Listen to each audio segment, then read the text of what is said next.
ऑटोरल absorptivity जो आपके syllabus का पार्ट है, यूवी विजुअल स्पेक्ट्रोस्कोपी में आज हम लोगों का दूसरा लेक्चर है इसका। हम लोगों ने क्या पढ़ा है कि एक ऑर्गेनिक कंपाउंड का सैंपल है, कोई भी सैंपल है, इधर से एक मोनोक्रोमेटिक लाइट हम लोग पास कर रहे हैं और ये लाइट इधर ट्रांसमिट हो रही है, निकल के बाहर आ रही है। जो टर्म अब तक हम लोगों ने पढ़ा है इसमें, वो टर्म पहला है ट्रांसमिशन। देखिए हम लोगों ने पढ़ा है ट्रांसमिशन का टर्म पढ़ा है, पहले डिस्पर्शन का पढ़ा है। डिस्पर्शन ये था कि अगर आप किसी विजिबल लाइट को प्रिज्म से पास कर रहे हैं ऐसे, तो ये अपने सातों कलर में अलग अलग से डिवाइड हो जा रहा है, ये कल हम लोगों ने देखा था। और ट्रांसमिशन वो है, अब मैं किसी को ज्वाइन नहीं करवाऊंगा, ट्रांसमिशन वो है जो लाइट, अगर आप यहाँ लाइट किसी सैंपल में डाल रहे हैं और लाइट इधर निकल करके बाहर आ रही है, तो इस सैंपल को क्रॉस करके जो लाइट बाहर आए उसको ट्रांसमिटेड लाइट कहते हैं हम लोग। जो क्वेश्चन हम लोगों के सामने ये है वो ये कि परसेंटेज ट्रांसमिशन क्या होगा, परसेंटेज टी क्या होगा, टी मतलब ट्रांसमिशन होगा। तो हमको जब परसेंटेज निकालना होता है अपने मार्क्स का भी परसेंटेज अगर हमको निकालना होता है तो हम लोग क्या करते हैं कि इतना मार्क्स मिला हमको, कितना मार्क्स इसको मिला है, आई ट्रांसमिटेड ना, अब टोटल कितना मार्क्स था इसका, आई 0 multiplied by 100, this is called percentage. मतलब कितना लाइट ट्रांसमिट हो रही है और कितना लाइट इंसिडेंट हुई थी सैंपल पर।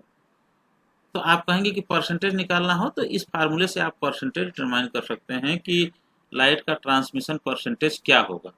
ट्रांसमिशन परसेंटेज जब हम आप निकालते हैं तो दो तरह की पॉसिबिलिटी आ सकती है ट्रांसमिशन निकालने में, परसेंटेज निकालने में। ये पॉसिबिलिटी ये है कि पहली पॉसिबिलिटी है कि 100% ट्रांसमिशन हो रहा है, टी की वैल्यू क्या आ रही हो 100%। और 100% कब होगा, जब ये रेडिएशन जो विजुअल रेंज की रेडिएशन है जो सैंपल से पास हो रही है, वो रेडिएशन को ये सैंपल कुछ भी ना करे, उसको एब्जॉर्ब ना करे, कुछ भी ना करे और सीधे उस तरफ निकल जाने दे, तब समझ लीजिए ट्रांसमिशन 100% होगा। या दूसरी पॉसिबिलिटी होगी टी की वैल्यू लेस देन 100%, मतलब 100% से कम हो, जितना लाइट हमने डाला है उससे कम लाइट उस तरफ निकल करके बाहर आ रही है। इसका मतलब है कि कुछ लाइट सैंपल ने एब्जॉर्ब कर लिया है यहाँ, तभी अगर सैंपल एब्जॉर्ब करेगा तो ट्रांसमिशन 100% नहीं होगा, अगर सैंपल लाइट को एब्जॉर्ब नहीं करेगा तो ट्रांसमिशन 100% होगा। जो चैप्टर हम लोग पढ़ रहे हैं यूवी विजुअल स्पेक्ट्रोस्कोपी, उसमें हमको पढ़ना ही यही है कि ये जो सैंपल है, ये जो सैंपल लिया गया है, ये लाइट को, इंसिडेंट रेडिएशन को कितना एब्जॉर्ब करता है, उसी एब्जॉर्प्शन की स्टडी हम लोग करना है। इसीलिए इसको हम लोग कहते हैं कभी कभी कि एब्जॉर्प्शन स्पेक्ट्रोस्कोपी कहते हैं। और एब्जॉर्ब करने के बाद क्या करता है, इसका इलेक्ट्रॉन अपने स्टेट को चेंज करता है, इसीलिए हम लोग इसको इलेक्ट्रॉनिक स्पेक्ट्रोस्कोपी भी कहते हैं कि इसमें इलेक्ट्रॉन का चेंज होता है। तो ये पॉसिबिलिटी है परसेंटेज ट्रांसमिशन को लेकर के। अब आप देखिए कि अगर ट्रांसमिशन आपको पता चल गया कि कितना परसेंट ट्रांसमिट हो रहा है, तो आपको जो दूसरा टर्म कैलकुलेट करना है वो टर्म है एब्जॉर्प्शन। अगर ट्रांसमिशन लेस देन 100% हो रहा है, ये 100% ट्रांसमिशन नहीं हो रहा है, इसका मतलब कि जो सैंपल है आपका वो लाइट को एब्जॉर्ब कर रहा है।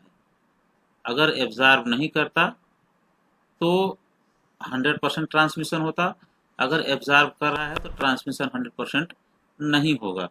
तो ये जो एब्जॉर्प्शन है वो कितना होगा, इसको डिटरमाइन करने के लिए कल मैंने दो रूल आपको बताए थे।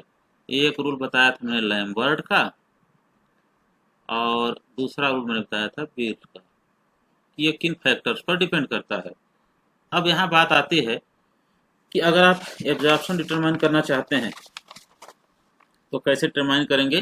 तो एब्जॉर्प्शन डिटरमाइन करने का तरीका यह है, एब्जॉर्प्शन, या इसको ऐसे भी लिखते हैं कि आई 0 आई। आई 0 क्या है यहाँ, आई 0 जो है ये है log आई 0। तो काट के लिखता हूँ, एब्जॉर्प्शन को आप ऐसे भी लिखिए log I0/I का मतलब है इंसिडेंट रेडिएशन, जो रेडिएशन सैंपल पर पड़ रही है। पीछे आप देख सकते हैं यहाँ, ये यहाँ, और IT या I लिख दीजिए, हमने I लिख दिया सिंपली यहाँ। I जो है वो ट्रांसमिटेड रेडिएशन है, ये डायरेक्टली प्रोपोर्शनल होती है, हम लोग जानते हैं कि इसके ये डायरेक्टली प्रोपोर्शनल होती है। लैम्बर्ट बियर्स रूल्स हमको पता है कि कितना लेंथ ट्रेवल किया है उसने लाइट ने सैंपल में, अब मल्टीप्लाइड बाई सैंपल का कंसंट्रेशन क्या है। ये है एब्जॉर्प्शन का फार्मूला, कि अगर आप एब्जॉर्प्शन डिटरमाइन करना चाहते हैं तो किन किन फैक्टर्स पर एब्जॉर्प्शन डिपेंड करेगा। तो दोनों फैक्टर्स कल मैंने डिस्कस किए थे, एक लैम्बर्ट का और बीयर्स का। तो लैम्बर्ट के रूल्स में हमने बताया था कि कितना सैंपल अगर ऐसा है तो इसमें कितना लेंथ ट्रेवल कर रही है, लाइट ऐसे जा रहा है ना, ये लाइट यहाँ से कितना लेंथ ऐसे ट्रेवल करते हुए इस तरफ निकल रही है, इस पर डिपेंड करता है। और दूसरा क्या होता है, कंसंट्रेशन।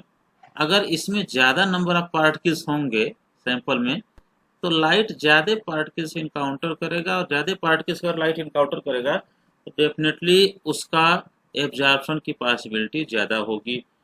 तो इसलिए जो एब्जॉर्प्शन होगा वो डायरेक्टली प्रोपोर्शनल होगा उसके लेंथ और कंसंट्रेशन के। कल मैंने बताया था ट्रांसमिशन इनवर्सली प्रोपोर्शनल होता है, और आज मैं बता रहा हूँ कि एब्जॉर्प्शन डायरेक्टली प्रोपोर्शनल है। जितना ज़्यादा लेंथ ट्रेवल करेगा लाइट सैंपल से उतना ज़्यादा एब्जॉर्प्शन होगा, पॉसिबिलिटी होगी, और जितना सैंपल का कंसंट्रेशन ज़्यादा होगा उतनी ही ज़्यादा पॉसिबिलिटी होगी कि वो उसको एब्जॉर्ब करे। अब आप देखिए, अगर हम इसको ऐसे लिखते हैं, A directly proportional to L into C. ये मैं ये कह रहा था कि अभी मैंने दो बातें डिस्कस की। एक तो ये कि परसेंटेज ट्रांसमिशन कितना होगा, मतलब लाइट सैंपल से इस तरफ निकल करके कितना आएगी, इसको मैंने डिस्कस किया, उसका फार्मूला बताया। एब्जॉर्प्शन कितना होगा सैंपल में, सैंपल लाइट को एब्जॉर्ब करेगा, यही हम लोगों को पढ़ना ही है कि कितना सैंपल लाइट को एब्जॉर्ब करेगा। तो ये दो रूल्स पर डिपेंड करता है जिस पर कल हमने चर्चा किया था। आज भी थोड़ा बात कर रहा हूँ लैम्बर्ट और बियर्स लॉ पर। और इन दोनों लोगों ने क्या बताया था, लैम्बर्ट ने बताया था कि ये डिपेंड करेगा उसके लेंथ पर, और बियर्स ने बताया था डिपेंड करेगा उसके कंसंट्रेशन पर। जितना ज़्यादा कंसंट्रेशन होगा, जो लाइट जा रही है सैंपल में, उस सैंपल का जितना ज़्यादा कंसंट्रेशन होगा सॉल्यूट के पार्टिकल उतने ही ज़्यादा होंगे। और सॉल्यूशन में, क्योंकि ये सैंपल सॉल्यूशन है, तो सॉल्यूट के पार्टिकल जितने ज़्यादा होंगे उतने ही ज़्यादा लाइट को एब्जॉर्ब करेंगे। दूसरा कि अगर इस सैंपल से बहुत ज़्यादा लेंथ ट्रेवल करे लाइट, तो ज़्यादा लेंथ ट्रेवल करेगी तो रास्ते में कोई ना कोई तो सॉल्यूट का पार्टिकल उसको मिलता ही जाएगा, और सॉल्यूट का पार्टिकल मिलता जाएगा तो वो उसको एब्जॉर्ब करेगा। तो आप कह सकते हैं कि लेंथ ज़्यादा होगी लैम्बर्ट लॉ के अकॉर्डिंग तो भी एब्जॉर्प्शन ज़्यादा होगा, और बियर्स लॉ के अकॉर्डिंग कंसंट्रेशन ज़्यादा होगी तो भी एब्जॉर्प्शन ज़्यादा होगा। तो आप कह सकते हैं कि जो ये एब्जॉर्प्शन है ये डायरेक्टली प्रोपोर्शनल होता है लेंथ के और कंसंट्रेशन के, कि कितना लेंथ ट्रेवल कर रहा है सैंपल में लाइट, और उस सैंपल का सॉल्यूशन का कंसंट्रेशन क्या है। ये हमारा फर्स्ट इक्वेशन है।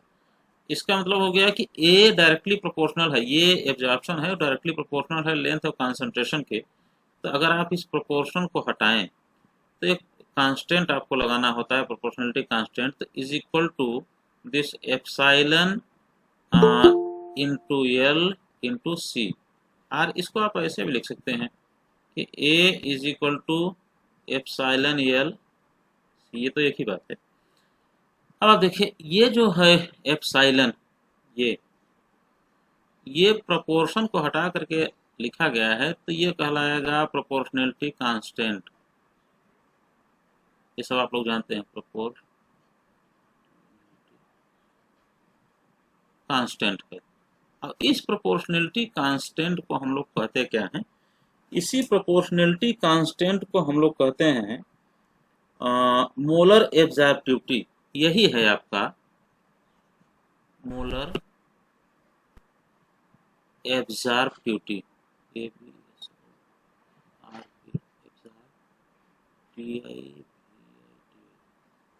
आर, इसको हम लोग एक्सटिंक्शन कोफिशिएंट भी कहते हैं। EX extinction coefficient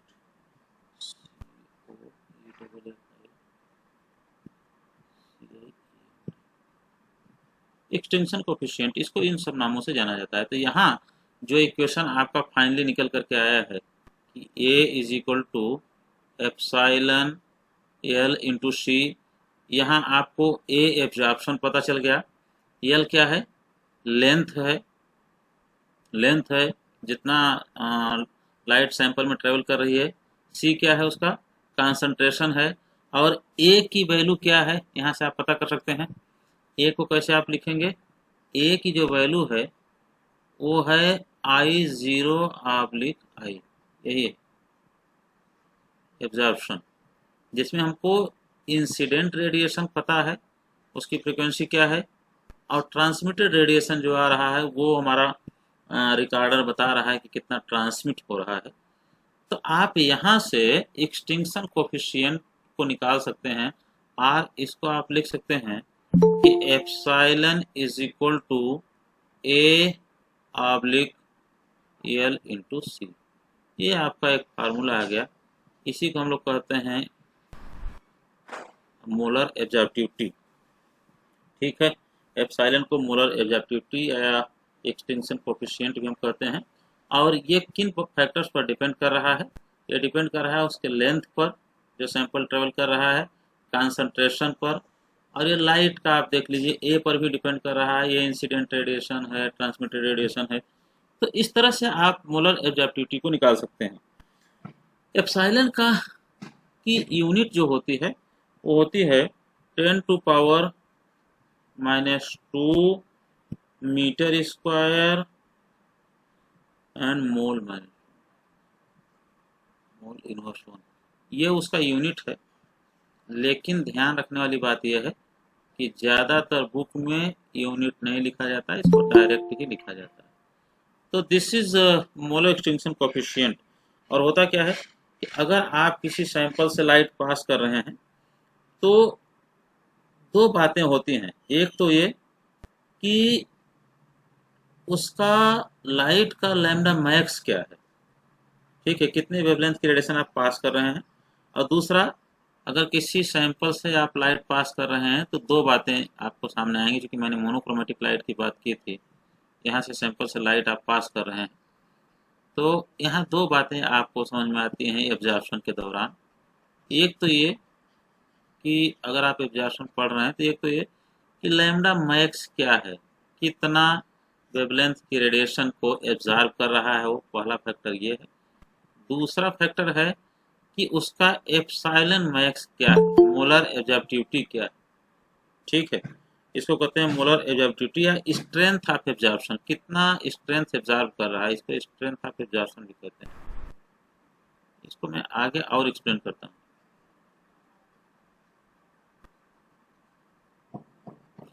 ठीक, ये हो गया। इसके बाद हम लोग क्या करते हैं, आगे बढ़ते हैं और देखते हैं कि इन दोनों में क्या रिलेशन है, lambda max and epsilon max में क्या रिलेशन। ठीक है, इनके बीच एक ग्राफ प्लॉट किया जाता है, और ये देखिए सब ऑटोमेटिक है, कंप्यूटर पर आप करेंगे ना तो अपने आप ही सारी चीज़ें आने लगती हैं। कितना एब्जॉर्प्शन हो रहा है लाइट का, ये इस एक्सिस पर होगा, एब्जॉर्प्शन कितना हो रहा है, और कौन सा लैम्डा वो एब्जॉर्ब कर रहा है, ये लैम्डा कौन सा एब्जॉर्ब कर रहा है। अब लैम्डा को हम लोग अलग अलग टर्म में, वेब नंबर में भी लिखते हैं, नैनोमीटर में भी लिखते हैं, कौन कहाँ लिखते हैं इसको एक बार अभी मैं फिर से बताता हूँ। और एक इस तरह से ग्राफ आपके सामने आता है, और ये जो पोर्शन है आपका ये यहाँ, तो देखिए यहाँ लैम्डा कुछ रहा होगा, मान लीजिए यहाँ लैम्डा था 400 और यहाँ लैम्डा है आपका 750 नैनोमीटर, जो विजिबल इनकी रेडिएशन है। तो ये किस जगह पर एब्जॉर्ब किया है, 500 पे किया है, 600 पे किया है, अब कितना एब्जॉर्प्शन किया है, इसी को हम लोग एप्सिलॉन मैक्स कहते हैं, एप्सिलॉन मैक्स है। तो ये दोनों में रिलेशन हो गया। अब आप देखिए कि यहाँ एब्जॉर्ब किया है अगर, तो इसका एब्जॉर्प्शन का वैल्यू कम होगा। यहाँ एब्जॉर्ब किया है तो एब्जॉर्प्शन का वैल्यू थोड़ा उससे ज़्यादा होगा। अगर यहाँ एब्जॉर्ब किया है तो उसकी एब्जॉर्प्शन का वैल्यू ज़्यादा होगा। आप ध्यान रखिएगा कि एक ही सैंपल का, एक ही ऑर्गेनिक कंपाउंड के सैंपल में कई सारे एब्जॉर्प्शन की पॉसिबिलिटीज होती हैं और सबका एप्सिलॉन मैक्स अलग अलग होता है, तो सबका लैम्डा भी मैक्स भी अलग अलग होगा।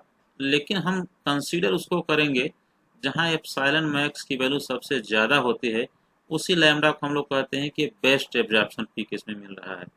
तो ये है पीक के रिप्रेजेंटेशन का तरीका। इसके बाद हम लोग आते हैं कि डिफरेंट यूनिट्स इसमें कौन कौन से, इसमें यहाँ वेब नंबर लिख दिया था ना, तो हम एक बार इसको फिर से देख लेते हैं कि डिफरेंट यूनिट कौन कौन से हैं। Different units used are lambda के लिए, लैम्डा के को रिप्रेजेंट करने के लिए कौन कौन सी यूनिट्स होती हैं। तो जो यूवी विजिबल होता है, यूवी विजिबल जिसको हम लोग पढ़ रहे हैं, और जिसमें यूवी का रेंज जो होता है वो हम लोगों ने कहा था आपको कि 200 से 400, या पीछे हमने बताया था 100 से 200, 200 से 400। ये 200 से 400 यूवी का रेंज है और 100 से 200 फार यूवी का रेंज है। इसी तरह से विजिबल का जो रेंज है वो हमने बताया था आपको 400 से लेकर के 800 या 750। इनको जब भी आप पढ़ेंगे तो मैक्सिमम आपको नैनोमीटर में मिलेगा वेव इसका रिप्रेजेंटेशन। और 1 नैनोमीटर कितना होता है, 1 nm is equal to 10⁻⁹ M. तो आप मीटर सेंटीमीटर में कन्वर्ट कर सकते हैं अगर नैनोमीटर में दिया गया है तो। ये दूसरा, अगर हम IR स्पेक्ट्रा को जब पढ़ेंगे तो वहाँ उसका जो रेंज होता है वो होता है 4000 से 4000 टू 600 cm इनवर्स, और ये हमेशा वेब नंबर में रिप्रेजेंट किया जाता है। वेब नंबर, यहाँ हमेशा लैम्डा की वैल्यू वेब नंबर में रिप्रेजेंट की जाएगी और इसको हम लोग ये ऐसे रिप्रेजेंट करते हैं। और हमने बताया था कि वेब नंबर जो होता है, wave number is equal to 1/, wavelength in centimetre. ये पीछे में डिस्कस भी किया था। अब बात आएगी कि क्यों नहीं हर जगह, चाहे IR हो, चाहे यूवी हो, चाहे NMR हो, हर जगह क्यों नहीं हम एक ही यूनिट में NM को ही यूज करते हैं।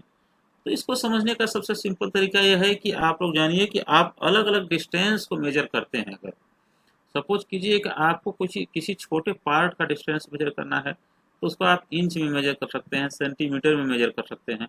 लेकिन अगर आपको यहाँ से किसी दूसरे कंट्री का, लेट कि आप अमेरिका जैसे कंट्री का आप डिस्टेंस मेजर करना चाहते हैं तो आप उसको सेंटीमीटर में मेजर नहीं कर पाएंगे। वहाँ मेजर करने के लिए आपको you require some big units, तो किलोमीटर हो सकता है। लेकिन यहाँ से अगर आप मून की डिस्टेंस मेजर करना चाहें, सन की डिस्टेंस मेजर करना चाहें तो शायद किलोमीटर में भी नहीं हो सकता, तो वहाँ उसके लिए लाइट ईयर का प्रयोग किया जाता है यूनिट। इसी तरह से अगर आप सी की डेप्थ को नापना चाहें तो वहाँ इंच में आप नहीं कर सकते कि इतनी ज़्यादा डेप्थ है कि कितना इंच आप देखेंगे, तो वहाँ यार्ड या कोई ऐसी यूनिट यूज होती है। तो आप कह सकते हैं कि जैसी रिक्वायरमेंट हो हमको मेजरमेंट की, उसी तरह की यूनिट का हम प्रयोग करते हैं। अब हम लोग कहते क्या है कि जो हमारी रेडिएशन होती है, ये देखिए, वो सपोज कीजिए गामा रे है, फिर इसके बाद यहाँ एक्स रे है, फिर यहाँ यूवी है, फिर यहाँ विजिबल है, फिर यहाँ IR है,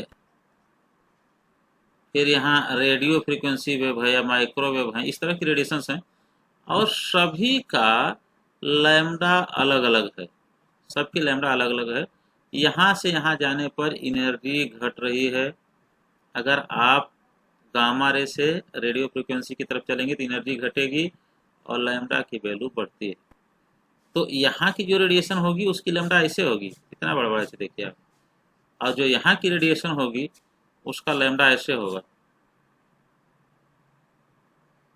तो इसका मतलब यहाँ फ्रीक्वेंसी ज़्यादा होगी एक्स रे के और गामा रे के केस में, जबकि यहाँ रेडियो फ्रीक्वेंसी में फ्रीक्वेंसी कम होगी और लैम्डा की वैल्यू उसकी ज़्यादा होगी। इसलिए दोनों के लिए हम लोग अलग अलग यूनिट का प्रयोग करेंगे। तो इस तरह से आप कह सकते हैं कि गामा रे के लिए अलग यूनिट, एक्स रेज के लिए अलग यूनिट, यूवी और विजिबल के लिए हम लोग अलग यूनिट नैनोमीटर में मेजर कर ले रहे हैं, जबकि आईआर के केस में जा रहे हैं तो हम लोग उसी को सीएम इनवर्स में मेजर कर रहे हैं, वेब नंबर में मेजर कर रहे हैं। इसीलिए हम लोग अलग अलग यूनिट का प्रयोग करते हैं अगर हमको क्या कहते हैं डिटरमाइन करना हो कोई लैम्डा मैक्स। तो अब यहाँ जो टॉपिक हमारा है वो टॉपिक ये है कि अगर हम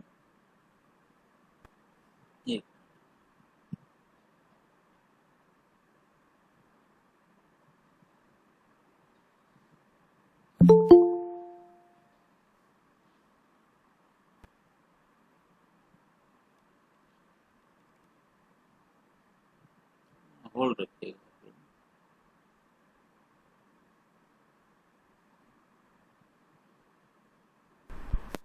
दिख रहा है क्या स्क्रीन पे? Yes sir. हाँ बस बस यस सर। दिख रहा है सर। हाँ ठीक है। तो टॉपिक हमारा ये है कि हम अलग अलग यूनिट क्यों यूज करते हैं, लेकिन चूंकि हम लोग पढ़ रहे हैं इस समय यूवी विजिबल, इसी को हम पढ़ रहे हैं, आईआर को नहीं पढ़ रहे हैं, या जब उनको पढ़ेंगे तो पढ़ेंगे। अभी यूवी विजिबल को हम लोग पढ़ रहे हैं। तो यहाँ आप बुक में देखिएगा ना, मैक्सिमम आपको नैनोमीटर में या माइक्रोमीटर में या वेब नंबर सीएम इनवर्स में, इन्हीं 3 यूनिट्स को आपको मैक्सिमम बुक में मिलेगा। जब भी आप इस चैप्टर को पढ़ेंगे तो आपको यही 3 यूनिट में वेवलेंथ आपका लिखा हुआ मिलेगा कहीं ना कहीं। तो आप कंफ्यूज मत होइएगा एक दूसरे में कैसे कन्वर्ट होता है, इसको हम लोग कन्वर्ट कर सकते हैं। इसका बहुत सिंपल सिंपल फार्मूला भी है कन्वर्ट करने का। तो इसके बाद हम लोग आते हैं जो कल बात हुई थी कि एब्जॉर्प्शन बैंड की, उसको फिर से थोड़ा सा बताते हैं, फिर एब्जॉर्प्शन पर आते हैं। एब्जॉर्प्शन बैंड की बात हमने किया था, और हमने आप लोगों को क्या बताया था कि जब हम मॉलिक्यूल लेते हैं और उसका इलेक्ट्रॉन अपने ग्राउंड स्टेट से एक्साइटेड स्टेट में जाता है यहाँ, तो ये उसका ग्राउंड स्टेट है मॉलिक्यूल का, और ये है उसका एक्साइटेड स्टेट। अगर आप ये और ये है डेल्टा ई, अगर आप डेल्टा ई के इक्विवेलेंट एच म्यू आप दे दीजिए, इतनी एनर्जी आप दे दीजिए, तो इलेक्ट्रॉन ग्राउंड स्टेट से एक्साइटेड स्टेट में चला जाता है। इस बात को खूब अच्छे से समझिए कि कितनी एनर्जी उसको देनी है। ये डेल्टा ई के इक्विवेलेंट एच म्यू अगर आपको देना है, कितना एनर्जी देना है, इसको समझने के लिए जो सिंपल तरीका है समझने का वो ये है कि आप देखते हैं कि अगर आप छत पर चढ़ रहे हैं तो जो सीढ़ियाँ होती हैं अलग अलग जगह उसकी स्टेयर्स में स्टेप्स का हाइट अलग अलग होता है। तो ऐसा नहीं है कि एक छत पर आप जा रहे हैं और जितना स्टेप है उतना पैर उठा करके रख रहे हैं, अगले स्टेप पर पहुंच जा रहे हैं। तो किसी दूसरे मकान पर आप जाएं, अगर वहाँ स्टेप की हाइट अलग अलग हो तो आपको अपना पैर भी उसी के रिस्पेक्ट में कम ज़्यादा उठा करके रखना होता है, तभी आप अगले स्टेप पर पहुंच सकते हैं। तो इसी तरह से हम कहते हैं कि ये जो एच म्यू की वैल्यू है, कितना एनर्जी उसके लिए रिक्वायर्ड होगी, वो डिपेंड करेगा कि डेल्टा ई की वैल्यू क्या है ग्राउंड स्टेट और एक्साइटेड स्टेट के बीच में। और ये हर मॉलिक्यूल के केस में अलग अलग होती है। ये बात एकदम ध्यान से समझिए कि डेल्टा ई की वैल्यू हर मॉलिक्यूल के केस में अलग अलग होती है, इसलिए सबके लिए रिक्वायर्ड एच म्यू भी अलग अलग होगा। अब हम इस पर भी डिटेल में चर्चा करते हैं, लेकिन अभी सबसे पहले मैं बताता हूँ कि अगर ग्राउंड स्टेट से इलेक्ट्रॉन एक्साइटेड स्टेट में जा रहा है तो वो ग्राउंड स्टेट किसको कहेंगे, एक्साइटेड किसको कहेंगे, इस पर हम चर्चा करेंगे। लेकिन पहले ये समझें कि अगर ग्राउंड से एक्साइटेड स्टेट में इलेक्ट्रॉन जा रहा है तो यहाँ क्या क्या पॉसिबिलिटीज होती हैं। हमने बताया था 3 तरह की पॉसिबिलिटी होती हैं, कल डिस्कस किया था मैंने। मॉलिक्यूल में रोटेशन होगा, एक मैंने बताया था। दूसरा बताया था कि मॉलिक्यूल में वाइब्रेशन होता है, और इसके बाद तीसरा मैंने बताया था कि मॉलिक्यूल में इलेक्ट्रॉनिक ट्रांजिशन होता है।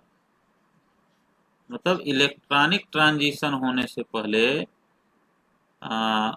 मॉलिक्यूल में रोटेशन और वाइब्रेशन दोनों होगा। तो आप कह दीजिए कि ग्राउंड स्टेट में भी बहुत सारा एनर्जी लेवल होगा, ऐसे ऐसे एक्साइटेड स्टेट में भी बहुत सारे अलग अलग एनर्जी लेवल होंगे। तो एक्साइटेड स्टेट कोई एक एनर्जी लेवल नहीं है, ये इतना ऐसे मिला करके ग्राउंड है, उतना मिला के एक्साइटेड है। तो इलेक्ट्रॉन यहाँ से देखिए अगर रोटेट कर रहा है तो सिर्फ इतना ही एनर्जी उसको चाहिए, वाइब्रेट कर रहा है तो इसको इतना एनर्जी चाहिए, अगर इलेक्ट्रॉनिक ट्रांजिशन कर रहा है तो उसको इतना एनर्जी चाहिए। तो इसीलिए कहा जाता है कि ये रोटेशन, वाइब्रेशन और इलेक्ट्रॉनिक ट्रांजिशन अलग अलग नहीं होकर के एक साथ ही होते हैं। इसीलिए मॉलिक्यूल के केस में ये रोटेशन की लाइन, वाइब्रेशन की लाइन और इलेक्ट्रॉनिक ट्रांजिशन की लाइन सब एक साथ ही जुड़ी रहती है। इसीलिए इसको हम लोग कहते हैं कि इसमें लाइन जो होती हैं वो सब अलग अलग नहीं होकर के एक साथ कंबाइंड होती हैं, और इन लाइंस के कॉम्बिनेशन को जब देखते हैं तो बैंड जैसा दिखता है। इसीलिए कहा जाता है कि मॉलिक्यूल के केस में बैंड स्पेक्ट्रम पाया जाता है, जबकि एटम के केस में सिर्फ लाइन स्पेक्ट्रम पाया जाता है। एक रूल है जो इस बात को आ, कहता है कि ये कभी कभी ये बातें लागू नहीं हो पाती, कभी कभी बैंड नहीं मिलता है। तो Franck Condon principle, Franck Condon principle ये एक रूल है जो इलेक्ट्रॉनिक ट्रांजिशन पर लागू होता है, जिस पर यहाँ मैं बहुत चर्चा नहीं करूँगा क्योंकि ये दूसरे जगह का पार्ट है, लेकिन थोड़ी सी बात मैं बता देता हूँ। ये कहता है कि फ्रैंक कॉन्डन प्रिंसिपल कहता है कि इलेक्ट्रॉन बहुत तेजी से जाता है ऊपर, और उसका यहाँ लाइफ टाइम बहुत ही कम होता है, 10⁻⁻15 सेकेंड। जब इलेक्ट्रॉन ग्राउंड स्टेट से एक्साइटेड स्टेट में जाता है, यहाँ ग्राउंड से एक्साइटेड में गया, तो एक्साइटेड स्टेट में उसका लाइफ स्पैन बहुत ही कम है, 10⁻⁻15 सेकेंड। तो आप सोचिए कि कितना कम समय वहाँ वो रहेगा, अब कितने कम समय में लौट करके नीचे आ जाएगा। कहते हैं कि ये इतना क्विक होता है इलेक्ट्रॉनिक एक्साइटेशन कि तब तक मॉलिक्यूल वाइब्रेट नहीं कर पाता, रोटेट नहीं कर पाता, तब तक वो लौट करके वापस आ जाता है। तो इसको एक्सप्लेन किया फ्रैंक कॉन्डन प्रिंसिपल ने और कहा इसीलिए लाइन स्पेक्ट्रम भी मिलता है बैंड की जगह। तो ये हो गया इलेक्ट्रॉनिक ट्रांजिशन। इसके बाद अब हम लोग आते हैं टॉपिक जो हमारा है, जिस पर हम लोग मेन चर्चा आज करेंगे, और वो टॉपिक है हमारा types of electronic transition. Types of electronic transition. ये टाइप्स ऑफ इलेक्ट्रॉनिक ट्रांजिशन है। और देखिए, अगर टाइप्स ऑफ इलेक्ट्रॉनिक ट्रांजिशन पर आप चर्चा करना चाहें तो आपको क्या समझना है, ये देखिए। आप समझना ये है कि मॉलिक्यूल में या कंपाउंड में कितने तरह के पेयर ऑफ इलेक्ट्रॉन होते हैं। ये कंपाउंड है, इसमें कितने तरह के पेयर ऑफ इलेक्ट्रॉन होते हैं। एक इलेक्ट्रॉन का पेयर होता है जिसको हम लोग कहते हैं बॉन्ड पेयर, बॉन्ड पेयर, और दूसरा इलेक्ट्रॉन का पेयर होता है लोन पेयर। ये हम लोग जानते हैं कि मॉलिक्यूल में बॉन्ड पेयर ऑफ इलेक्ट्रॉन हो सकते हैं, लोन पेयर ऑफ इलेक्ट्रॉन हो सकते हैं, दोनों हो सकते हैं, या सिर्फ बॉन्ड पेयर हो सकता है। तो जब बॉन्ड पेयर को हम लोग कहते हैं तो कहते हैं कि मॉलिक्यूल में अगर बॉन्ड है तो सिग्मा बॉन्ड होगा, तो सिग्मा बॉन्ड में अगर इलेक्ट्रॉन है तो सिग्मा बॉन्ड पेयर का इलेक्ट्रॉन कहलाएगा। अगर पाई बॉन्ड है तो पाई बॉन्ड का बॉन्ड पेयर ऑफ इलेक्ट्रॉन कहलाएगा। तो इसको समझने का तरीका यह है, कैसे देखिए आप, CH3 एक एग्जाम्पल मैं ले रहा हूँ जिसमें सब आपको एक साथ दिखेगा। C ये एसीटोन है और ये CH3, ठीक है। अब आप देखिए यहाँ इसमें सिग्मा बॉन्ड है, ये सिग्मा बॉन्ड है, ये सिग्मा बॉन्ड है, ये पाई बॉन्ड है, और ऑक्सीजन के पास लोन पेयर होता है। तो इसमें आपको तीनों दिख रहे हैं, इसमें इसमें सिग्मा बॉन्डेड बॉन्ड पेयर भी है, पाई बॉन्डेड बॉन्ड पेयर भी है, और लोन पेयर ऑफ इलेक्ट्रॉन है। तो एसीटोन के केस में तीनों तरह के पॉसिबिलिटी है। जबकि आप अलग अलग मॉलिक्यूल लें तो हो सकता है कि किसी में, जैसे मान लीजिए मैंने CH3OH ले लिया, CH3OH, तो इसमें सिर्फ दो पॉसिबिलिटी है। इसमें देखिए ये लोन पेयर है और ये सिग्मा बॉन्ड है। लेकिन अगर मैंने सिंपल एल्केन ले लिया, मान लीजिए CH3CH3, तो कार्बन के पास चूंकि कोई लोन पेयर नहीं होता, तो इसमें सिर्फ और सिर्फ सिग्मा बॉन्ड है। अगर एक चौथी पॉसिबिलिटी में देख रहा हूँ कि मैंने ऐसा मॉलिक्यूल ले लिया C∬C H इथिलीन, H और H, तो इसमें सिग्मा बॉन्ड है। और तो किसी भी ऑर्गेनिक कंपाउंड में आप देखिए, उसमें दो पॉसिबिलिटीज हो सकती हैं, उसके पास बॉन्ड पेयर ऑफ इलेक्ट्रॉन हो, उसके पास लोन पेयर ऑफ इलेक्ट्रॉन हो। सिर्फ बॉन्ड पेयर हो सकता है। बॉन्ड पेयर का मतलब किसी बॉन्ड में जो दो इलेक्ट्रॉन रहते हैं तो दो का पेयर ही होता है। तो सिग्मा बॉन्ड हो सकता है या पाई बॉन्ड हो सकता है। तो देखिए पहला स्ट्रक्चर मैंने लिया ये एसीटोन का जिसमें सिग्मा बांड भी है, इधर पाई कार्बन ऑक्सीजन के बीच में देखिए यहाँ पाई बांड, ये बांड पाई है, ये सिग्मा है, और ऑक्सीजन पर लोन पेयर भी है। तो आप कह सकते हैं कि इसमें लोन पेयर भी है, इसमें बांड पेयर भी है, और बांड पेयर में सिग्मा और पाई दोनों बांड। लेकिन अगर आप यहीं इथेनॉल को ले लीजिए, मेथेनॉल को ले लीजिए, या एल्किल हाइलाइट को ले लीजिए, CH3Cl को ले लीजिए, तो इसमें सिर्फ दो चीजें आपको दिख रही हैं, एक है लोन पेयर और दूसरा है यहाँ सिग्मा बांड। इस तरह से अगर आप इसको ले लीजिए CH3 को, तो इसमें सिर्फ सिग्मा बांड है। आप एल्कीन को ले लीजिए तो इसमें सिग्मा और पाई दोनों हैं। तो मॉलिक्यूल किसी भी कंपाउंड में ये पॉसिबिलिटीज होती हैं इलेक्ट्रॉन पेयर की, और उस जिस भी इलेक्ट्रॉन पेयर की हम बात कर रहे हैं, इलेक्ट्रॉन पेयर की बात कर रहे हैं, वो इलेक्ट्रॉन ध्यान रखिएगा वैलेंसी शेल का होना चाहिए, क्योंकि वैलेंसी शेल के जो इलेक्ट्रॉन होते हैं वही बांड फॉर्मेशन में पार्टिसिपेट करते हैं, और वैलेंसी शेल के इलेक्ट्रॉन ही जो बांड फॉर्मेशन में पार्टिसिपेट नहीं करते वो लोन पेयर कहलाते हैं। तो इलेक्ट्रॉन वैलेंसी शेल का होना चाहिए, ये बात आपके ध्यान में होनी चाहिए। जब हम इलेक्ट्रॉन पेयर की बात करेंगे तो समझ लीजिए वैलेंसी शेल के इलेक्ट्रॉन की बात करेंगे। अब आप देखिए कि मॉलिक्यूल में अगर बांड पेयर है, तो किसी भी कंपाउंड में अगर बांड पेयर है, तो बांड पेयर में दो तरह के बांड पेयर की बात होगी। एक बांड पेयर होगा आपका जिसको हम लोग कहते हैं सिग्मा बांड, और दूसरा बांड पेयर होगा जिसको हम लोग कहते हैं पाई बांड। अब आप देखिए कि पाई बांड और सिग्मा बांड बनते कैसे हैं, और मॉलिक्यूलर एटॉमिक थ्योरी क्या कहती है, और उसी बेसिस पर जो कहा जहाँ कल मैंने छोड़ा था आपको, उसको मैं कनेक्ट करके समझा दूंगा। देखिए मॉलिक्यूलर एटॉमिक थ्योरी कहती है कि एटॉमिक ऑर्बिटल कंबाइन करते हैं, एटॉमिक ऑर्बिटल जो होते हैं, एटॉमिक ऑर्बिटल आपस में कंबाइन करते हैं, और कंबाइन करने के बाद वो मॉलिक्यूलर ऑर्बिटल फॉर्म करते हैं। ये मॉलिक्यूलर ऑर्बिटल बनता है। ये हम लोगों ने BSc पार्ट 1 में देखा था। कितना मॉलिक्यूलर ऑर्बिटल बनेगा अगर एटॉमिक ऑर्बिटल कंबाइन करेंगे, तो डिपेंड करता है कि जितने एटॉमिक ऑर्बिटल कंबाइन करते हैं उतने ही मॉलिक्यूलर ऑर्बिटल बनते हैं। यहाँ n एटॉमिक ऑर्बिटल कंबाइन करेंगे तो यहाँ मॉलिक्यूलर ऑर्बिटल भी n ही बनेंगे, लेकिन इस n के दो पार्ट होंगे, n/2 मतलब आधा। अगर दो बना है तो एक की एनर्जी कंबाइन करने वाले से कम होती है, इसको हम लोग कहते हैं बॉन्डिंग मॉलिक्यूलर ऑर्बिटल, और आधे की एनर्जी कंबाइन करने वाले से ज़्यादा होती है, उसको हम लोग कहते हैं एंटी बॉन्डिंग मॉलिक्यूलर ऑर्बिटल। तो ये हो गया। अब अगर हम 1 बाई 1 सबको समझें, सपोज कीजिए कि लेट मैं एक एग्जांपल ले रहा हूँ सिग्मा बॉन्ड का। लेट सिग्मा बॉन्ड बना है, तो ये सिग्मा बॉन्ड दो तरीके से बन सकता है। पहला, S और S ऑर्बिटल आपस में ओवरलैप कर सकते हैं। दूसरा, S P ऑर्बिटल आपस में ओवरलैप करके सिग्मा बॉन्ड बना सकते हैं। तीसरा, P और P ऑर्बिटल आपस में ओवरलैप करके सिग्मा बॉन्ड बना सकते हैं। इस तरह से S का D से भी हो सकता है, P का D से भी हो सकता है। ये सब पॉसिबिलिटीज हैं, लेकिन मैं क्या कर रहा हूँ, P और P ऑर्बिटल को लेकर के सिग्मा बॉन्ड बनाने की कोशिश कर रहा हूँ। तो सपोज कीजिए एक P ऑर्बिटल है ऐसे, और एक दूसरा P ऑर्बिटल है ऐसे, और ये दोनों आपस में मिल करके सिग्मा बॉन्ड बना रहे हैं। और आप जानते हैं कि सिग्मा बॉन्ड बनेगा तो दोनों में ऐसे इंड टू इंड ओवरलैपिंग होगी, इस तरह के बॉन्ड होगी, इस तरह। ये सिग्मा बॉन्ड बन रहा है। ये दो P ऑर्बिटल हैं जो मिल करके सिग्मा बॉन्ड आपस में बनाने जा रहे हैं। तो अब हमको समझना क्या है कि मॉलिक्यूलर ऑर्बिटल थ्योरी कहती है कि ये दोनों अगर मिलेंगे तो इनके मिलने की दो पॉसिबिलिटीज होंगी।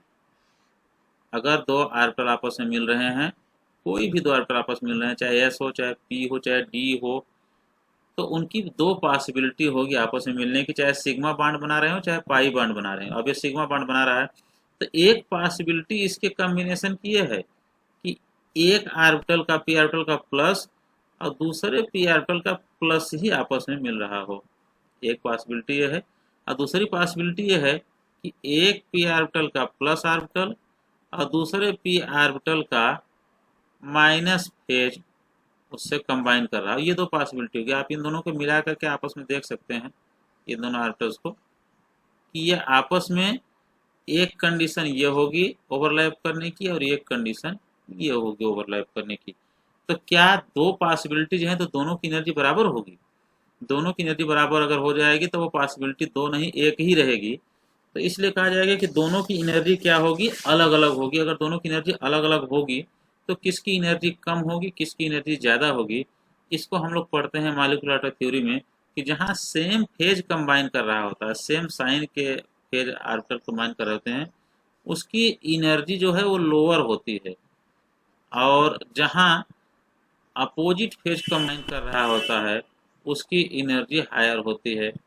तो इस तरह से आप ये कह सकते हैं कि यहाँ दो आर्बिटल जो बने हैं, ये जो दो आर्बिटल बने हैं, सपोज कीजिए कि एक ये पी आर्बिटल था, ये पी आर्बिटल था, और एक ये पी आर्बिटल था, जो मिल करके सिग्मा बॉन्ड बना रहे हैं। तो और ये उसका एनर्जी लेवल का ग्राफ है, डायग्राम है। तो कहेंगे कि इन ये दोनों शुरू में तो एक ही एनर्जी लेवल पर थे, लेकिन बाद में एक आर्बिटल जब मॉलिक्यूल बना तो एक आर्बिटल ऐसा बना जिसकी एनर्जी इन सबसे घट गई, और एक आर्बिटल ऐसा बना जिसकी एनर्जी इन सबसे ज़्यादा हो गई। तो जिसकी एनर्जी कम हो गई वो ये है फर्स्ट वाला, क्योंकि ये सेम फेज में कंबाइन किया है, और जिसकी एनर्जी बढ़ गई वो ये है सेकेंड वाला, क्योंकि अपोजिट फेज में कंबाइन किया है। तो इसको नीचे वाले को हम लोग कहते हैं बॉन्डिंग मॉलिक्यूलर आर्बिटल, क्योंकि मॉलिक्यूल का आर्बिटल है ये, और ऊपर वाले को हम लोग कहते हैं एंटी बॉन्डिंग मॉलिक्यूलर आर्बिटल। तो ये आर्बिटल हो गए जो आर्बिटल बन रहे हैं। अब आप समझिए कि अगर इस आर्बिटल में एक इलेक्ट्रॉन होता और इस आर्बिटल में भी एक इलेक्ट्रॉन होता, जो एटॉमिक आर्बिटल कंबाइन कर रहे हैं, तो दोनों इलेक्ट्रॉन कहाँ जाना चाहते? तो इलेक्ट्रॉन की फीलिंग के लिए जो रूल्स हैं वो हुंड का रूल है। तो इलेक्ट्रॉन आता नीचे वाले आर्बिटल में, और ऊपर वाला आर्बिटल एंटी बॉन्डिंग क्या रहेगा, वैकेंट रहेगा। तो इन दोनों आर्बिटल को आप क्या कहेंगे कि ये जो दो आर्बिटल बने हुए हैं, ये बॉन्डिंग मॉलिक्यूलर आर्बिटल और एंटी बॉन्डिंग मॉलिक्यूलर आर्बिटल। तो बॉन्डिंग को कहेंगे आप ग्राउंड स्टेट या लोअर एनर्जी का आर्बिटल, और एंटी बॉन्डिंग को कहेंगे एक्साइटेड स्टेट या हाई एनर्जी का आर्बिटल। इसलिए इलेक्ट्रॉन को जब भी आप एनर्जी देंगे तो यहाँ से इलेक्ट्रॉन यहाँ जाएगा। इनको और किस नाम से जाना जाता है ये भी आप समझ लीजिए। इनका नाम ये है कि जो बॉन्डिंग आर्बिटल होता है उसमें इलेक्ट्रॉन भरा हुआ है, ये देखिए, और जो एंटी बॉन्डिंग मॉलिक्यूलर आर्बिटल वो वैकेंट है। तो बॉन्डिंग को हम लोग कहते हैं HOMO, highest occupied molecular orbital. Highest मतलब दो एनर्जी दो आर्बिटल की एनर्जी यहाँ डिनोट की गई है, उसमें सबसे ज़्यादा एनर्जी वाला आर्बिटल ये है जिसमें इलेक्ट्रॉन भरा है, तो हाईएस्ट ऑक्यूपाइड भरा हुआ मॉलिक्यूलर आर्बिटल। और जो एनर्जी ये है इसको हम लोग कहेंगे LUMO, lowest unoccupied molecular orbital. तो ये कॉन्सेप्ट है।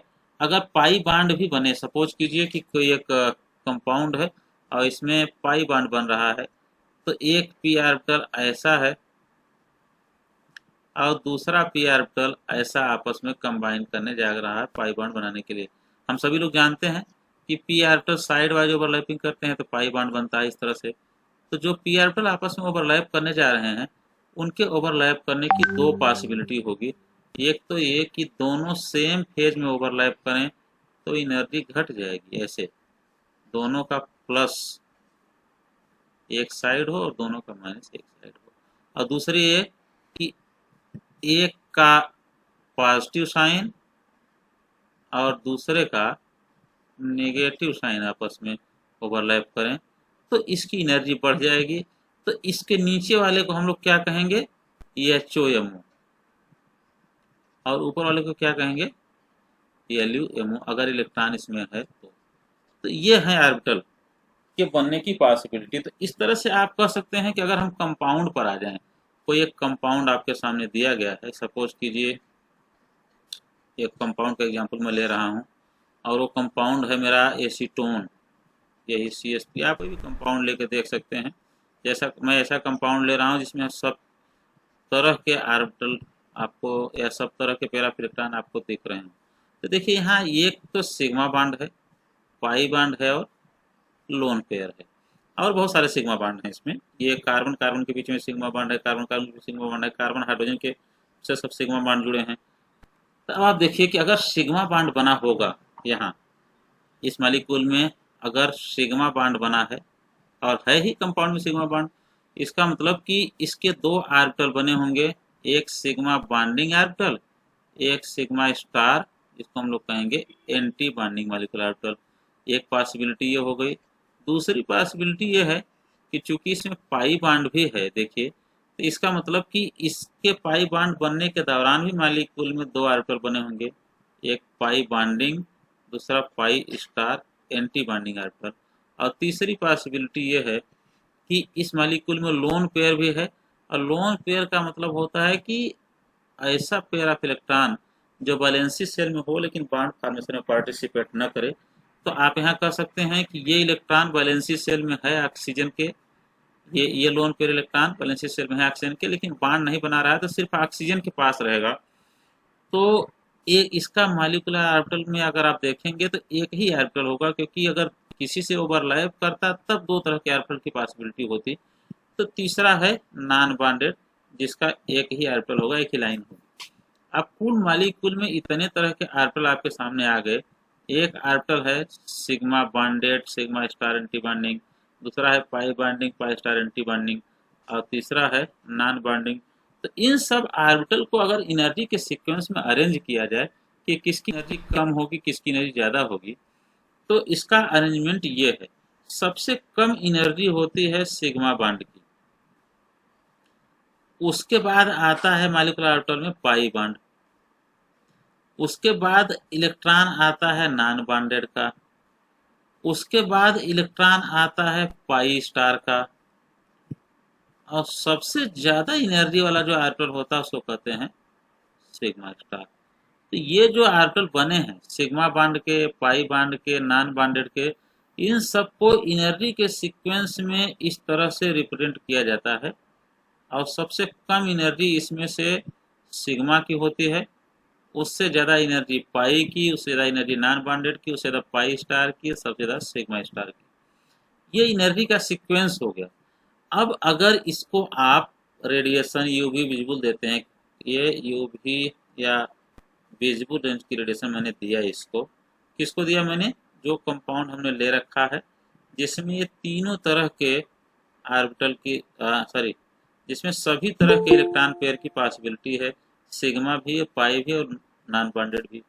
तो क्या करता है कि जैसे आप ये एनर्जी इसको देते हैं, तो कौन कौन ये एनर्जी को एब्जॉर्ब करता है, जैसा कि सैंपल में हम लोगों ने पीछे देखा है कि ये इस रेडिएशन को, ये कंपाउंड, ये सैंपल है, ये एब्जॉर्ब करेगा। अगर एब्जॉर्ब करेगा तो इसका इलेक्ट्रॉन अपने ग्राउंड स्टेट को छोड़ करके एक्साइटेड स्टेट या अगले स्टेट में चला जाएगा। तो कौन सा इलेक्ट्रॉन कहाँ जाएगा, इसी को हमको समझना है। अगर सिग्मा बॉन्ड है मॉलिक्यूल में, तो सिग्मा का इलेक्ट्रॉन सिग्मा स्टार में जाएगा। देखिए ये सिग्मा से इलेक्ट्रॉन चला और यहाँ सिग्मा स्टार में पहुंच गया, एक पॉसिबिलिटी होती है। दूसरी पॉसिबिलिटी यह है कि अगर पाई बॉन्ड है तो पाई का इलेक्ट्रॉन पाई से पाई स्टार में जाता है, दूसरी पॉसिबिलिटी।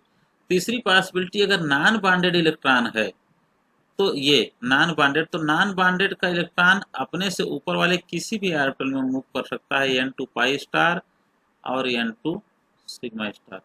यहाँ आपके सामने बहुत तरह के प्रश्न होने चाहिए अगर आप पढ़ रहे हैं तो। कोई ये पूछ सकता है कि सर ऐसा क्यों नहीं है कि सिग्मा का इलेक्ट्रॉन पाई में चला जाए या पाई का इलेक्ट्रॉन नॉन बॉन्डेड में चला जाए, क्यों सिग्मा का इलेक्ट्रॉन सिग्मा स्टार में जाता है, पाई का इलेक्ट्रॉन पाई स्टार में जाता है, नॉन बॉन्डेड का पाई स्टार में जाता है और नॉन बॉन्डेड का सिग्मा स्टार में जाता है, ऐसा क्यों होता है। तो इसको समझने का तरीका ये है कि यहाँ सिमेट्री एक बहुत बड़ा फैक्टर है। मैंने सिमेट्री पर भी एक वीडियो बना रखा है, आप लोग देखिएगा, आपको सिमेट्री समझ में आएगी। सिमेट्री एक बहुत बड़ा फैक्टर है यहाँ। जैसे अगर आप कहते हैं कि कोई अर्थ से, ये अर्थ है, ठीक है, और ये मान लीजिए मून है, ठीक, ये कोई दूसरा प्लेनेट है, तो अर्थ से कोई प्रोजेक्टाइल अगर इस प्लेनेट पर जाना चाहे, कोई प्रोजेक्टाइल इस प्लेनेट पर जाना चाहे, तो सबका एक्सिस सेम नहीं है। आपको एंगल वगैरह सब कैलकुलेट करके देखना होता है कि किस एंगल पर भेजेंगे, कहाँ भेजेंगे, कितने समय उसकी पोजीशन क्या होगी, तो कहाँ पहुंचेगा। तो इसी को हम लोग सिमेट्री कहते हैं, एक तरह से समझिए तो इसीलिए सिग्मा और सिग्मा स्टार जो हैं वो एक ही ऑर्बिटल के पार्ट हैं, इसलिए सिग्मा का इलेक्ट्रॉन सिग्मा स्टार में जाएगा, पाई का इलेक्ट्रॉन पाई स्टार में जाएगा, ये नॉन बॉन्डेड जो है वो जिससे जुड़ा हुआ है, सपोज कीजिए कि मैंने इसको कहा है, ये मान लीजिए R C double bond O R, और इसमें नॉन बॉन्डेड है, तो नॉन बॉन्डेड किसका पार्ट है? ऑक्सीजन का। और ऑक्सीजन से क्या जुड़ा है? पाई बॉन्ड भी जुड़ा है और सिग्मा बॉन्ड भी जुड़ा है, इसलिए ऑक्सीजन का नॉन बॉन्डेड पाई के स्टार में भी जा सकता है और सिग्मा के स्टार में भी जा सकता है, इसलिए नॉन बॉन्डेड इलेक्ट्रॉन जो होता है वो पाई स्टार में भी गया है और सिग्मा स्टार में भी गया है। तो ये पॉसिबिलिटीज हैं आपके सामने, जिससे हम लोग समझते हैं कि कौन सा इलेक्ट्रॉन कहाँ मूव करेगा। जस्ट एक मिनट होल्ड रखिए। ये-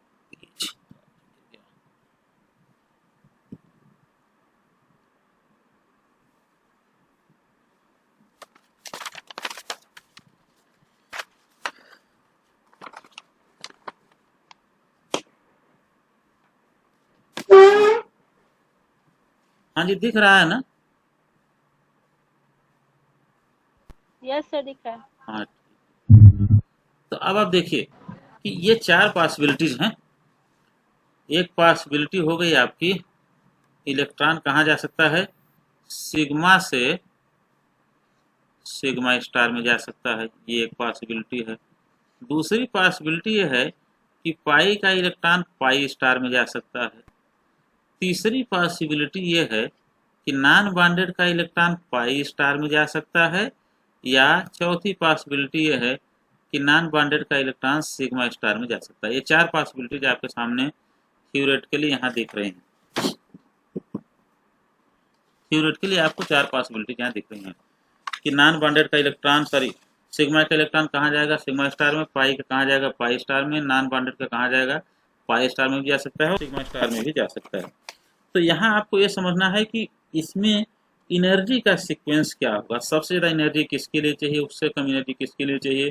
तो सबसे ज़्यादा एनर्जी चाहिए होती है, देखिए सिग्मा और सिग्मा के बीच एनर्जी गैप डेल्टा ई बहुत ज़्यादा है। पहले मैंने कहा था डेल्टा ई कितना एनर्जी रिक्वायर्ड होगी ट्रांजिशन के लिए ग्राउंड स्टेट से एक्साइटेड स्टेट में या एच से एल में, तो वो डिपेंड करता है डेल्टा ई पर। तो चूंकि सिग्मा से सिग्मा स्टार के बीच एनर्जी गैप बहुत ज़्यादा है, इसलिए सबसे ज़्यादा एनर्जी इसको चाहिए। जो दूसरा होता है वो होता है नॉन बॉन्डेड से सिग्मा स्टार में जाने के लिए, यहाँ से यहाँ के लिए। और तीसरा जो होता है वो होता है पाई से पाई स्टार में जाने के लिए, ये पाई है यहाँ और यहाँ से पाई स्टार में गया, इसके लिए एनर्जी चाहिए। और चौथा जो है वो होता है एन टू पाई स्टार। तो इसको अगर सीक्वेंस में आपको अरेंज करना हो इन सबों को, तो सबसे ज़्यादा एनर्जी आपको चाहिए सिग्मा टू। अगर आप एनर्जी के क्रम में देखना चाहें कि अगर ट्रांजिशन हो तो सबसे ज़्यादा एनर्जी किसको चाहिए? सबसे ज़्यादा चाहिए सिग्मा टू सिग्मा स्टार में। उससे कम एनर्जी चाहिए एन टू सिग्मा स्टार के लिए। उससे कम एनर्जी चाहिए पाई टू पाई स्टार के लिए। और सबसे कम एनर्जी चाहिए एन टू पाई स्टार के लिए। तो ये है एनर्जी का सीक्वेंस, अगर ऑर्बिटल को आप समझते हैं तो, कि किसी भी कंपाउंड में कितने तरह की पॉसिबिलिटी है। तो सबसे पहले कौन सा ट्रांजिशन होना चाहिए? सबसे पहले ट्रांजिशन वो होगा जिसके लिए सबसे कम एनर्जी चाहिए, और सबसे कम एनर्जी किसके लिए चाहिए? N to pi star. इसलिए सबसे पहला ट्रांजिशन यही होगा मॉलिक्यूल में, अगर आप एनर्जी देते हैं सबसे पहले ट्रांजिशन होगा। उसके बाद होता है पाई टू पाई स्टार। उसके बाद होता है एन टू सिग्मा स्टार। और सबसे अंत में जो ट्रांजिशन होता है वो होता है सिग्मा टू सिग्मा स्टार। तो इस तरह से आप एनर्जी के सीक्वेंस को अरेंज करके बता सकते हैं कि कितना एनर्जी किसके लिए चाहिए और लैम्डा मैक्स की वैल्यू क्या होगी।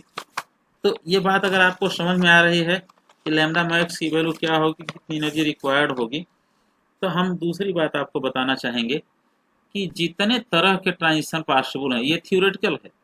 आप देखिए कि ये सब थ्योरी कहती है कि इतना तरह के ऑर्बिटल बनेंगे इसलिए इतना तरह के ट्रांजिशन पॉसिबल हैं, लेकिन क्या सभी ट्रांजिशन एक्चुअल में होते हैं? तो ट्रांजिशन की प्रोबेबिलिटी क्या है? क्या सब ट्रांजिशन होंगे जितना ट्रांजिशन यहाँ लिखा गया है? तो ट्रांजिशन प्रोबेबिलिटी, ट्रांजिशन की प्रोबेबिलिटी को निकालने के लिए एक फार्मूला दिया गया है, वो कहते हैं एप्सिलॉन मैक्स। एप्सिलॉन मैक्स आप लोगों ने देखा था, अभी पीछे में डिस्कस किए थे एप्सिलॉन मैक्स किसको कहते हैं। Is equal to 0.8 multiplied by 10⁻²PA, जहाँ P जो है वो ट्रांजिशन की प्रोबेबिलिटी है, ये P ट्रांजिशन की प्रोबेबिलिटी है। और ये जो होता है इसको हम लोग कहते हैं target area of absorbing system. ये target area of absorbing system, इसको हम लोग क्या कहते हैं, target area of absorbing system का मतलब है कि किसको आप कौन सा सिस्टम एब्जॉर्ब कर रहा है, तो उसको हम लोग पढ़ेंगे क्रोमोफोर ऑक्सोक्रोम में। और एप्सिलॉन मैक्स के की वैल्यू को कैलकुलेट करके हम बता सकते हैं कि कौन सा ट्रांजिशन होगा और कौन सा ट्रांजिशन नहीं होगा। तो एप्सिलॉन मैक्स की वैल्यू को जैसे आप कैलकुलेट करते हैं तो कहा गया है कि अगर एप्सिलॉन मैक्स की value, epsilon max greater than 10⁴ है, 10⁴ है, तो ये अलाउड होगा। अगर एप्सिलॉन मैक्स की वैल्यू लेस देन 10⁴ है तो ये फॉरबिडन होगा, मतलब होगा लेकिन आपको दिखेगा नहीं। तो ये ट्रांजिशन की बात हो गई कि ये कहाँ कौन सा ट्रांजिशन, इतनी पॉसिबिलिटी जो हमने डिस्कस किया, sigma to sigma star, pi to pi star, N to pi star, N to sigma star, उसमें कौन सा ट्रांजिशन अलाउड होगा और कौन सा ट्रांजिशन फॉरबिडन होगा।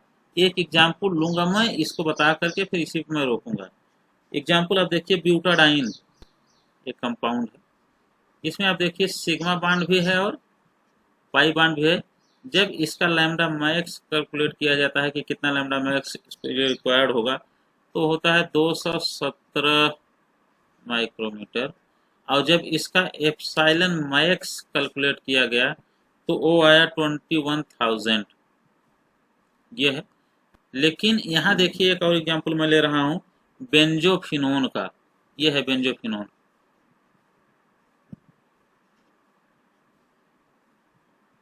ये बेंजोफिनोन कंपाउंड है और इस बेंजोफिनोन कंपाउंड को आप देखिए तो यहाँ आपको क्या क्या दिखता है, यहाँ आपको दिखता है कि लोन पेयर भी है, पाई बॉन्ड भी है, सिग्मा बॉन्ड भी है। तो इसमें दो तरह के ट्रांजिशन दिखते हैं। एक ट्रांजिशन जो दिखता है जिसका लैम्डा मैक्स होता है 252, लैम्डा मैक्स 252 माइक्रोमीटर, एंड इसका एप्सिलॉन मैक्स जो होता है वो होता है 20,000। और दूसरा इसमें जो ट्रांजिशन होता है इस कंपाउंड में, उसका लैम्डा मैक्स होता है 325 माइक्रोमीटर और इसका जो एप्सिलॉन मैक्स होता है ये होता है 180। तो आप यहाँ से देख लीजिए कि एक ही कंपाउंड के दो ट्रांजिशन पॉसिबल हैं। जितने तरह की बातें होती हैं उसमें से एक ट्रांजिशन का एप्सिलॉन मैक्स ऐसा है फर्स्ट वाले का जो अलाउड की कैटेगरी में आ रहा है, और दूसरे वाले का 180 आया है तो ये फॉरबिडन की कैटेगरी में आ गया, ये फॉरबिडन की कैटेगरी में आ गया। तो ये ट्रांजिशन नहीं होगा और ये ट्रांजिशन होगा। तो ये है अलाउड और फॉरबिडन ट्रांजिशन और उसकी प्रोबेबिलिटी। अब मैं एक चीज़ आपको और बता दूं कि जो एप्सिलॉन मैक्स होता है, एप्सिलॉन मैक्स या एप्सिलॉन की जो वैल्यू होती है वो हर कंपाउंड के लिए फिक्स होती है। अब आप क्या करेंगे कि कौन सा बुक देख करके आप इन सबको पढ़ेंगे, जिसको जिन जिन बुक्स को देख करके मैं आपको पढ़ा रहा हूँ, उसमें जे माइकल होलास की एक बुक है जिसको मैंने कंसल्ट किया है आपको बताने के लिए। दूसरा बुक मैंने जो स्पेक्ट्रोस्कोपी कंसल्ट किया है वो विलियम कैम्प की है, डब्ल्यू कैम्प की बुक है। और डब्ल्यू कैम्प की जो बुक है उसको पेज नंबर 248 पर आप जा करके अगर देखिए तो आपको बहुत सारे फंक्शनल ग्रुप दिए हैं। सपोज कीजिए कार्बन कार्बन डबल बॉन्ड दिया है और कहा गया है कि इसका लैम्डा मैक्स जो होता है, ये लैम्डा मैक्स 175 है, जबकि एप्सिलॉन मैक्स इसका जो होता है वो 14,000 है।